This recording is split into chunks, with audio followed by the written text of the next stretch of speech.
Ainsi dit l'Éternel, dans le livre d'Ecclésiaste, chapitre 12, à partir du premier verset au verset 3.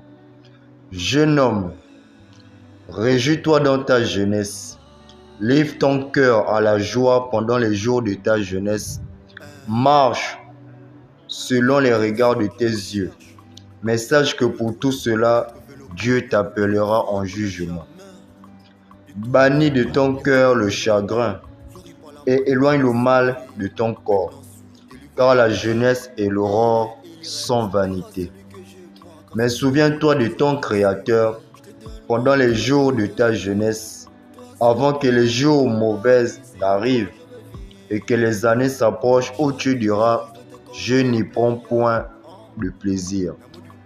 Jeune homme, dans un monde ou dans une génération, du moins si tu es célibataire, les garçons courent après la drogue, le sexe et les femmes, donc l'immoralité sexuelle ou l'impudicité.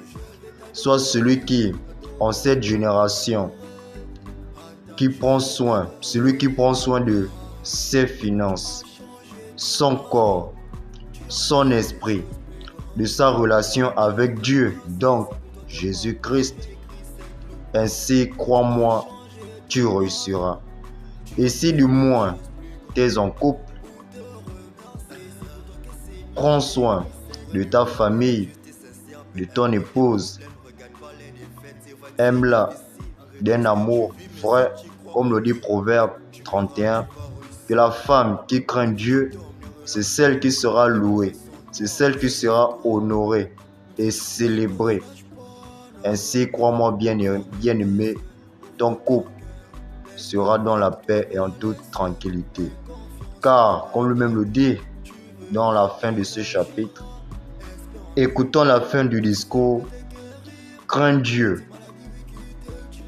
et observe ses commandements, c'est là ce que doit faire tout homme.